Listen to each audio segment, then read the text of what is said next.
오늘 본문은 지난주와 이어지는 내용입니다. 지난주와 그래서 겹치는 내용들이 많이 있습니다. 지난주에는 누가 거짓 선지자인가에 대해서 우리 살펴보았죠.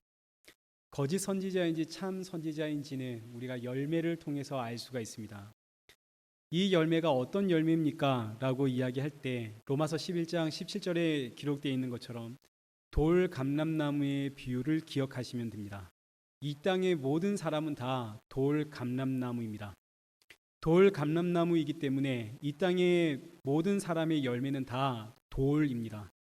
아무짝에 쓸모없고 추하고 악한 돌이라고 하는 열매를 맺을 뿐입니다.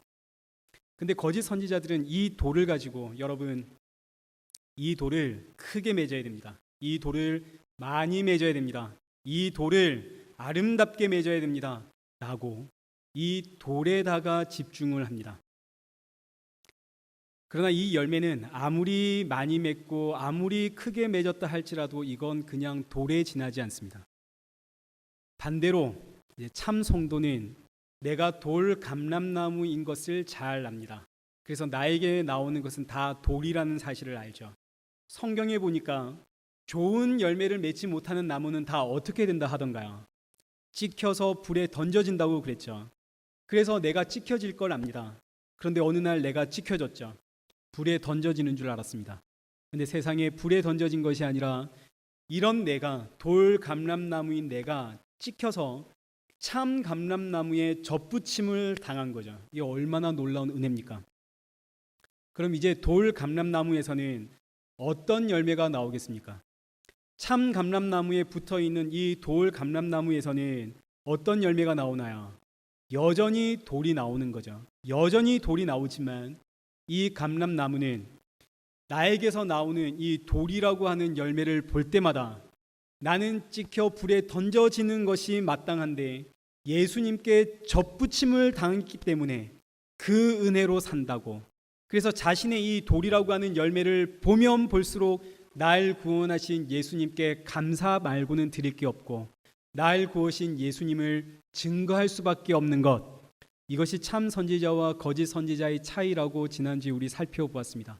그래서 거짓 선지자는 자신이 맺은 이 열매를 보면서 더 크고 더 멋지고 더 많이 맺어야 한다고 외치게 되는 것이고, 참 선지자는 자신이 맺은 이 열매를 보면서 나는 역시 예수님의 십자가뿐이라고 예수님을 증거하게 되는 거죠. 그래서 열매를 보면 압니다.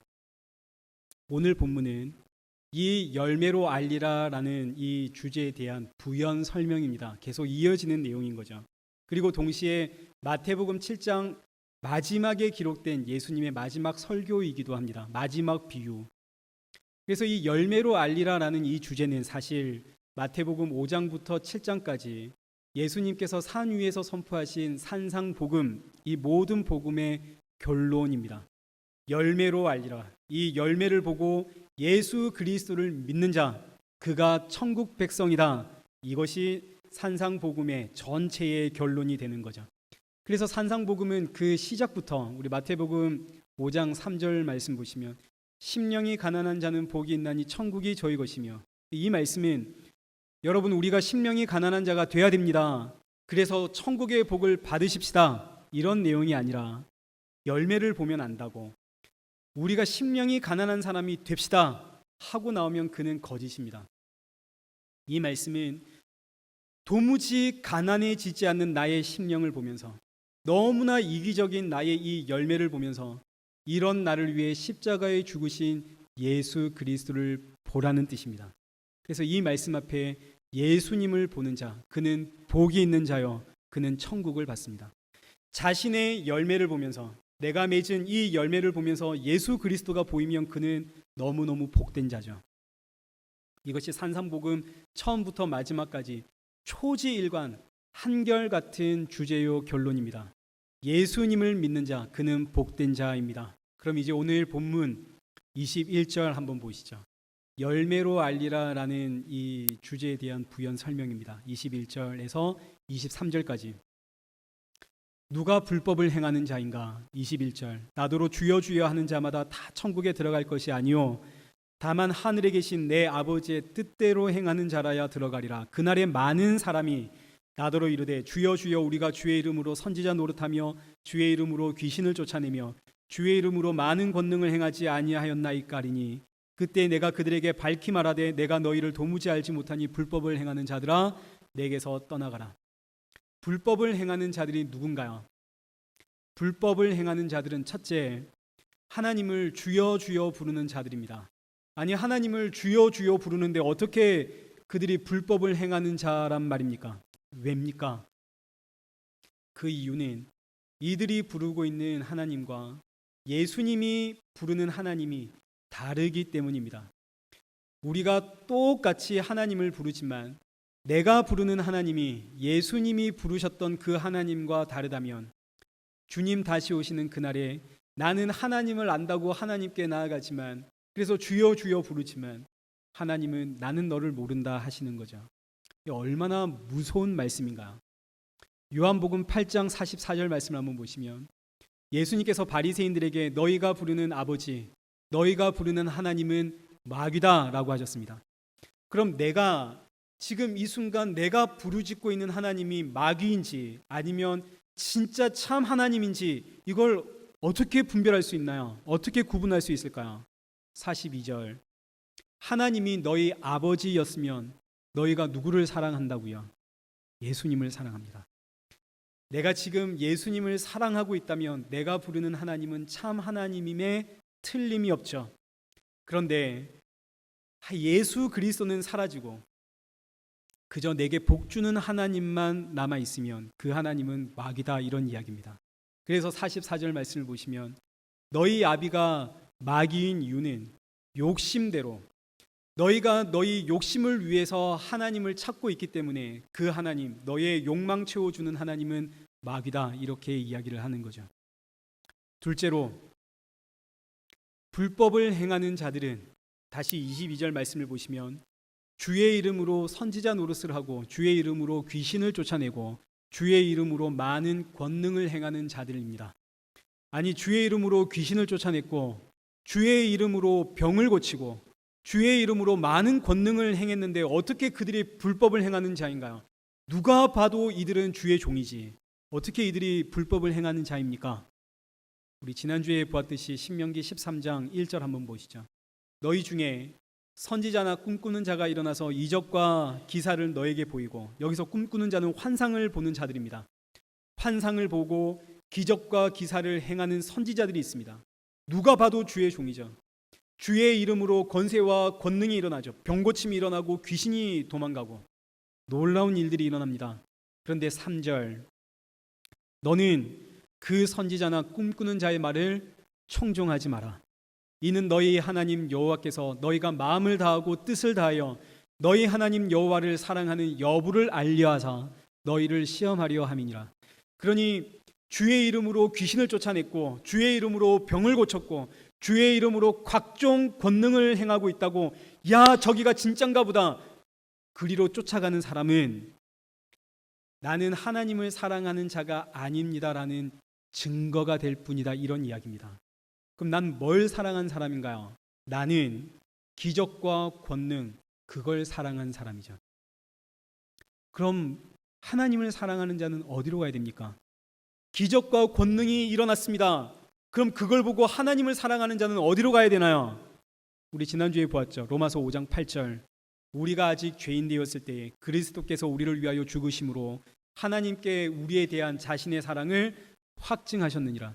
하나님, 우리를 향한 하나님의 사랑이 확증되어진 자리가 예수 그리스도의 십자가이기 때문에 하나님을 사랑하는 성도는 어디로 가야 되나요?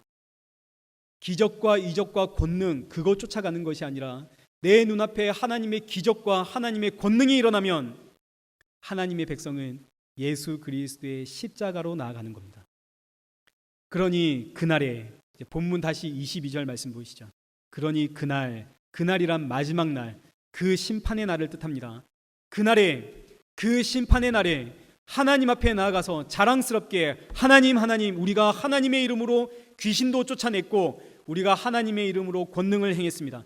저는 하나님의 이름으로 전도를 100명 했고 교회를 건축을 했습니다. 저는 방언을 했고 병을 고쳤습니다.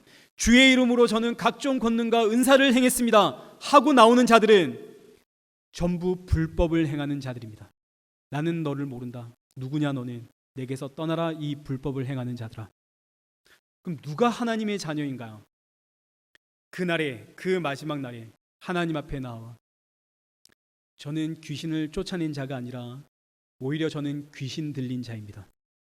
그래서 저는 이런 저를 구원하신 십자가의 예수 그 보혈 의지하며 살았습니다. 저는 아무런 권능이 없습니다. 저의 권능은 오직 예수님의 십자가뿐입니다. 그날의 하나님 앞에 예수님의 십자가 붙잡고 나오는 자, 예수님의 십자가 자랑하는 자, 그가 바로 하나님의 자녀입니다. 여러분 이 차이가 뭔지 분명히 이해되시죠? 그래서 고린도전서 1장 29절 말씀을 보시면 아무 육체도 하나님 앞에 자랑할 것이 없죠. 너희는 하나님으로부터 나와서 그리스도 예수 안에 있고 예수는 하나님으로부터 나와서 우리에게 지혜와 의로움과 거룩함과 구원함이 되셨으니 기록된 바 자랑하는 자는 어디서 자랑하라고요? 주 안에서. 자랑하는 자는 예수님만 자랑하라는 이야기입니다. 그날에 하나님 앞에 나아가 뭐 자랑할 건가요? 귀신 쫓아낸 거 자랑할 건가요? 각종 은사가 일어난 거 자랑할 건가요? 우리 그날에 뭐 자랑할 건가요? 예수님 말고는 자랑할 게 없죠. 그래서 그날에 예수님을 자랑하는 자, 그는 하나님의 자녀요. 그날에 주의 이름으로 귀신 쫓아내고 권능을 행했다고 그 능력과 그 헌신과 그 충성과 봉사와 열심, 그거 붙잡고 나오는 자는 전부 불법을 행하는 자들입니다. 아니 그러면 목사님 예수님만 믿으면 됩니까? 헌신, 봉사, 충성 이런 거 안 하고 그냥 예수님만 믿으면 되는 건가요? 목사님 말씀을 들으니까 자꾸 열심히 이 의욕이 꺾입니다. 혹시 이런 마음이 드십니까? 그래서 예수님께서 이런 말씀을 우리에게 주셨죠. 시몬이라고 하는 바리새인이 있었습니다. 예수님을 집으로 초청을 했습니다. 누가복음 7장 36절 말씀 보시면 이 시몬이라고 하는 바리새인이 예수님을 초청을 하니까 그 동네에서 죄를 지은 여인, 동네 모든 사람이 죄인이라고 알고 있는 이 여인이 예수님 발 앞에 나와서 향유 옥합을 깨트립니다. 38절에 보시면 예수님의 발 곁에 서서 눈물로 그 발을 적시고 자기 머리털로 그 발을 닦고 그 발에 입을 맞추고, 그러자 예수님을 청한 이 시몬이라고 하는 바리새인이 마음으로 생각을 하는 거죠. 예수가 진짜 선지자라면 자기를 만지고 있는 이 여인이 얼마나 죄인인지를 알 텐데, 유대인과 죄인은 접촉을 하면 안 됩니다. 죄인과 접촉을 하면 나도 부정한 사람이 되기 때문에 신체적인 접촉을 절대로 하지 않습니다.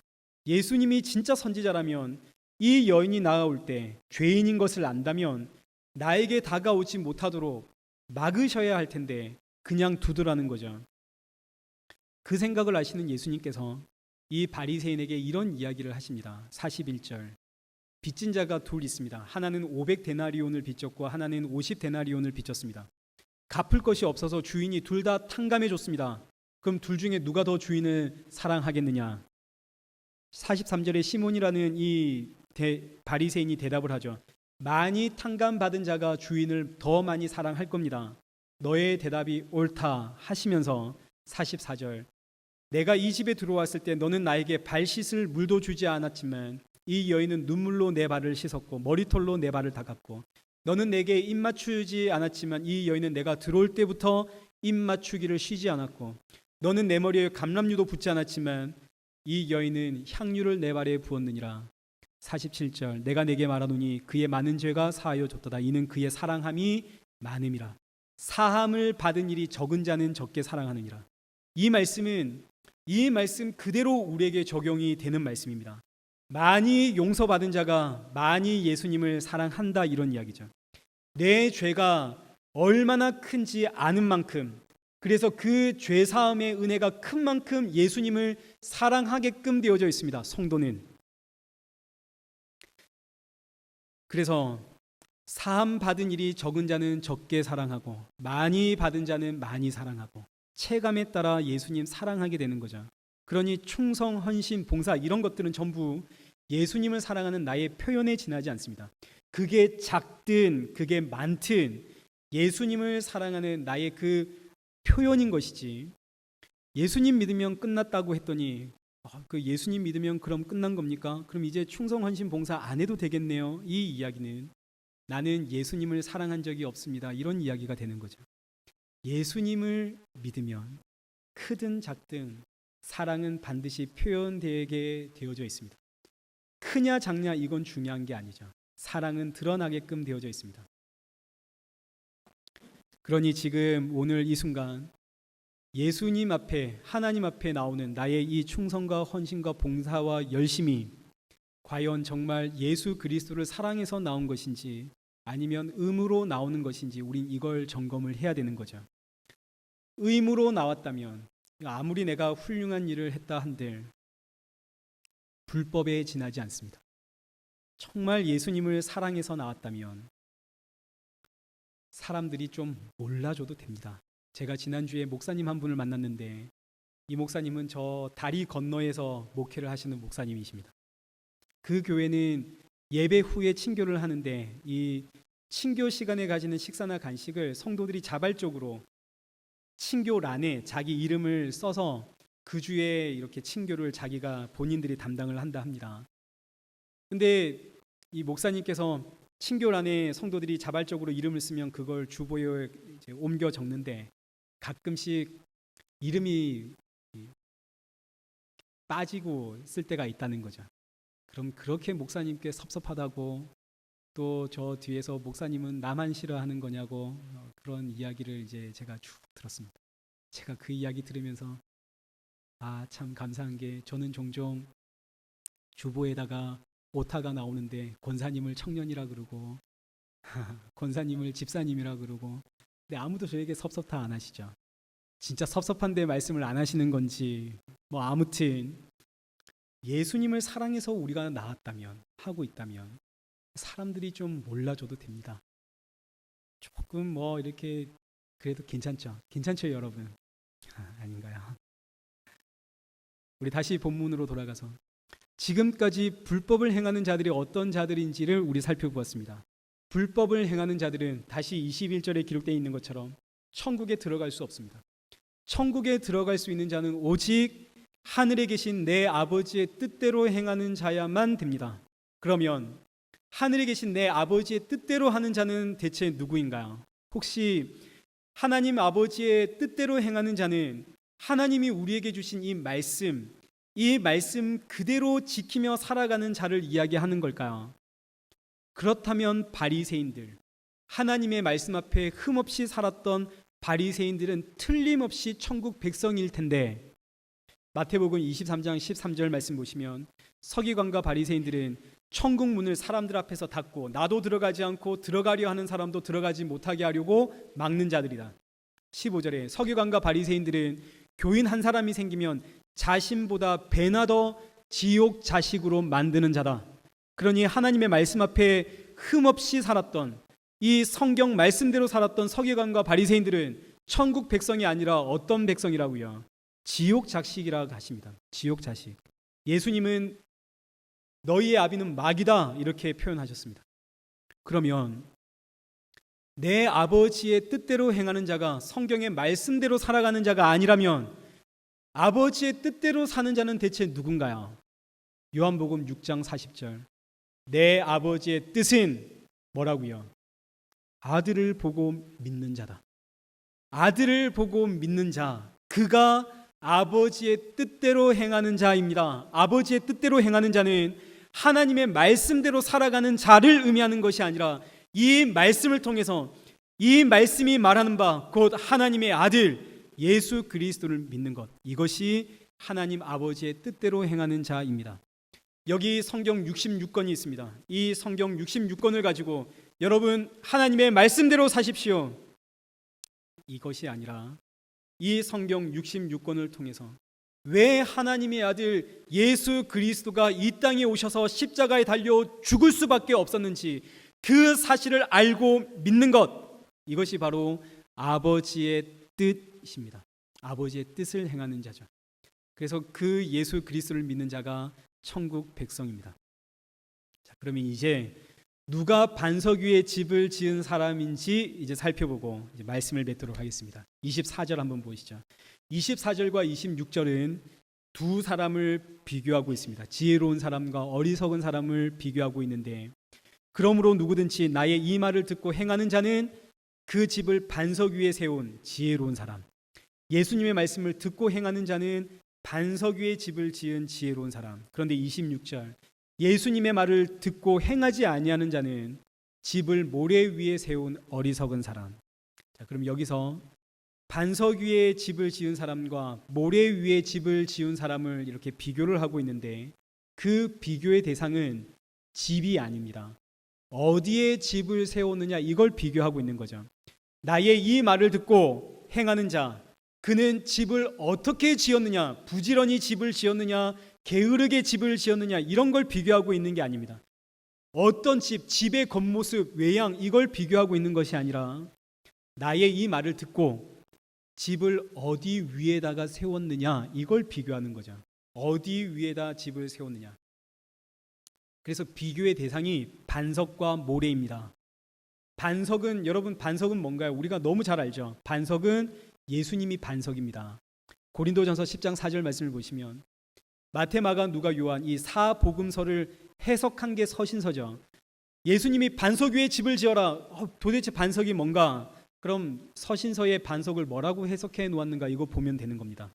고린도전서 10장 4절에 다 같이 신령한 음료를 마셨으니 이는 그들을 따르는 신령한 반석으로부터 마셨으며 그 반석은 곧 그리스도시라. 반석이 누구라고요? 예수 그리스도가 반석입니다. 그러니 예수님의 말씀을 듣고 행하는 자는 반석 위에 집을 지은 자, 다시 표현하면 예수님의 이 산상복음의 이 모든 말씀을 듣고 행하는 자는 반석이신 예수 그리스도를 나의 구주로 믿는 자, 이런 이야기입니다. 그러니까 지금 보니까 계속 지난주부터 같은 메시지가 계속 반복이 되죠. 21절 보시면 하늘에 계신 내 아버지의 뜻대로 행하는 자는 누구라고요? 예수님을 믿는 자. 하나님 아버지의 뜻대로 행하는 자는 예수님을 믿는 자. 24절에 나의 이 말을 듣고 행하는 자는 그 집을 반석 위에 세운 자인데, 이 말은 곧 예수님을 믿는 자. 그래서 예수님을 믿는 자가 지혜로운 자고 예수님을 믿는 자가 천국 백성이니 회개하고 주 예수를 믿으라. 달리 표현하면 이 말씀을 듣고 있는 너는 예수가 보이느냐? 이것이 산상복음의 결론입니다. 그럼 모래는 뭘까요? 모래는 히브리어로 아담입니다. 아담이 모래, 흙이라는 뜻입니다. 그래서 창세기 3장 19절 말씀을 보시면 하나님께서 아담에게 너는 흙이니 흙으로 돌아가라. 이 말씀은 너는 아담이니 아담으로 돌아가라, 이런 이야기입니다. 다 이름이 부터가 벌써 흙이죠. 그래서 모래 위에 집을 지었다는 말은 아담 위에 집을 지었다는 뜻입니다. 아담은 사람 아닙니까? 사람 위에 집을 지었다는 거죠. 사람 위에 집을 지었다는 말은 사람의 행위 위에다가 집을 지었다는 이야기입니다. 주여 주여 우리가 주의 이름으로 귀신을 쫓아내고 많은 권능을 행했습니다. 이것이 사람의 행위, 모래 위에다 집을 지은 자의 전형적인 모습입니다. 사도 바울이 예수님을 만나기 전, 사도 바울은 율법에 흠이 없는 사람이죠. 얼마나 열심을 내서 이 성경 말씀대로 살았는지 모릅니다. 그러니 예수라고 하는 사람은 이단 중의 괴수죠. 이 예수 믿는 사람들을 잡아다 죽이는 것, 이것이 하나님의 뜻이라 생각했고 이것이 하나님을 향한 나의 사랑의 표현, 이것이 신앙이다, 이렇게 믿었습니다. 그러나 이게 바로 사람 위에 집을 짓는, 모래 위에 집을 짓는 불법을 행하는 자의 전형적인 모습이죠. 이 사도 바울이 다메섹에서 예수님을 만났습니다. 그의 눈에서 비늘이 벗겨졌죠. 하나님의 뜻대로 행하는 것은 말씀대로 사는 것이 아니라 이 말씀이 가르치고 있는 예수 그리스도, 왜 예수를 믿어야만 하는지에 대한, 예수님을 믿어야 하는구나, 날 구원하신 예수 그리스도 믿는 것이, 그 예수님 사랑하는 것이 하나님의 뜻대로 행하는 것이구나, 이걸 사도 바울이 깨닫죠. 그래서 사도 바울이 고린도 교회에 편지를 보낼 때 고린도전서 2장 2절, 나는 너희 중에 예수 그리스도와 그의 십자가에 못 박힌 것 외에 아무것도 알지 아니하기로 작정하였느니라. 저는 예수님 외에는 말할 것이 없습니다. 이것이 반석 위에 집을 지은 자의 모습입니다. 그럼 이제 말씀을 맺겠습니다. 모래는 사람을 뜻하고 동시에 모래는 이 세상을 의미합니다. 이 세상이 모래입니다. 모래처럼 예수님 다시 오시는 날 바람에 불려 후 하고 날아갑니다. 다니엘서 2장 32절 이하의 말씀을 보시면 다니엘이 세상 말일에 대한 종말에 대한 환상을 보게 되어지는데 다니엘이 거대한 신상을 봅니다. 머리는 금, 가슴은 은, 배와 다리는 동, 발은 쇠, 그리고 진흙으로 되어져 있는 거대한 신상. 이 거대한 신상은 세상을 의미합니다. 근데 34절 말씀을 보시면 이 거대한 신상에 손대지 않은 돌, 사람의 손이 되어지지 않은 작은 돌이 나와서 이 신상을 치니까 이 신상이 타작마당의 겨같이 바람에 흩날리는 모래같이 와르르르 무너져 사라지고 이 돌은 태산을 이루어 온 세계에 가득하게 되었다. 이런 환상을 다니엘이 보는 거죠. 이 돌이 바로 예수님이십니다. 그래서 예수님 다시 오시는 그 마지막 날 이 세상은 타작마당의 겨같이 후 하고 바람에 날려 사라집니다. 근데 이 사라질 세상, 후 불면 사라질 모래와 같은 이 세상에서 성공해 보려고, 어떻게 한번 잘 살아 보려고, 이게 내 삶의 전부인 줄 알고 여기서 영원히 살 줄 알고 여기서 집을 쌓아가는 자들은 어리석은 자다 이거죠. 그래서 히브리서 11장 13절 이하의 말씀을 보시면 우리의 믿음의 조상들은 이런 고백을 했습니다. 우리는 이 땅의 나그네요, 이 땅의 외국인입니다. 15절. 우리가 나온 이 본향, 이 땅을 나의 본향이라고 생각을 했다면 이 땅에서 살기 위해 힘쓰고 애썼겠지만 16절. 우리는 더 나은 본향이 있습니다. 저 천국, 우리는 예수 그리스도 사모하며 살아가는 나그네입니다 라고 우리의 믿음의 조상들은 한결같이 고백을 했습니다. 그럼 오늘 우리는 이 말씀을 통해 어떤 고백이 나오시나요? 정말 더 나은 본향, 저 천국 사모하시며 살아가고 계십니까? 나는 정말 이 땅에 나그네요, 이방인이요, 이 세상은 모래와 같이 사라질 것, 여러분 이거 믿으며 살아가십니까? 나는 정말 반석이신 예수 그리스도 위에 집을 지으며 살아가고 계십니까? 우리는 아무리 보고 봐도 이 세상이 모래처럼 사라질 건 알겠지만 내가 지금 이 모래 위에 살아가고 있으니까 내가 살아가고 있는 한 난 좀 이 세상에서 잘 먹고 잘 살고 좀 편안하게 살고 싶다. 우린 다 그렇게 살아가고 있죠. 우리에게서 나오는 열매는 결국 다 뭔가요? 결국 우리는 다 돌입니다. 돌. 그러니 하나님께서 자기 백성은 이 세상 살아갈 때 날마다 무너뜨리십니다. 그래서 하나님의 백성은 이 세상에서 날마다 무너짐 경험하며 사는 거죠. 왜요? 지금 무너지지 않고 그날 그 마지막 날에 무너지는 것은 멸망이고 심판입니다. 그래서 하나님의 백성은 하나님께서 이 역사 속에서 무너뜨리시는 거죠. 그러니 얼마나 아프고 속상한가요? 성도들에게는 정말로 많은 세상 사람들과 비교할 수 없을 만큼의 기도의 제목들이 있습니다. 왜요? 열심히 쌓아 올렸는데 저 사람은 보니까 쌓아 올린 만큼 잘 되는데 나는 쌓아 올리면 올릴수록 계속 어떻게 되니까요? 무너져 내리니까요. 좀 잘 살아보려고 정말 힘쓰고 애썼는데 자꾸 흔들리고 세웠는가 싶으면 또 흔들려 무너지고 얼마나 힘듭니까? 그래서 우리는 늘 기도하죠. 하나님 제발 무너지지 않게 해주십시오. 흔들리지 않게 해주십시오. 아무리 기도해도 하나님은 자기 백성 흔들어서 무너지게 하십니다. 이게 하나님의 은혜고 하나님의 사랑이죠. 왜요? 무너져야만 뭐가 보이니까요? 나의 반석이신 예수님이 보이니까요. 그래서 반석이신 예수님이 보이면 그때 비로소 예수님 믿으면 그걸로 됐습니다. 예수님 저에게 계시면 그걸로 됐습니다. 이 고백이 나오는 거죠. 그 전까지는 예수님 믿고 나서 잘 되길 원했습니다. 예수님 믿고 나서 보다 더 형통하기를 원했죠. 그런데 계속 무너지면 예수님 믿는 걸로 족합니다. 이 고백 나오게 됩니다. 하나님은 우리를 여기로 이끌어 가시는 거죠. 사도 바울이 나는 죄인 중에 괴수다라고 표현을 했습니다. 그 이유는 예수님은 죄인들을 구원하기 위해 이 땅에 오셨기 때문입니다. 죄인을 구원하러 오신 예수님, 그러면 죄인을 구원하러 예수님이 오셨으니까 이 죄인들 중에 가장 많은 구원의 혜택을 받는 사람이 누구겠습니까? 누가 가장 큰 그 구원의 은혜, 구원의 혜택을 경험을 할까요? 죄가 가장 많은 사람이 가장 큰 은혜, 가장 큰 혜택을 경험하게 되겠죠. 그래서 사도 바울이 주님, 저는 죄인 중에 괴수입니다 라고 고백을 하는 겁니다. 하나님은 오늘 우리가 이 고백하기를 원하는 거죠. 주님, 제가 바로 죄인 중에 괴수입니다. 그래서 저는 구원의 은혜를 누구보다 크게 경험하기를 원합니다. 그리고 경험을 했습니다. 아니요, 주님, 제가 죄인 중에 괴수입니다. 저야말로 십자가의 공로를 누구보다 확실하게 경험하고 압니다.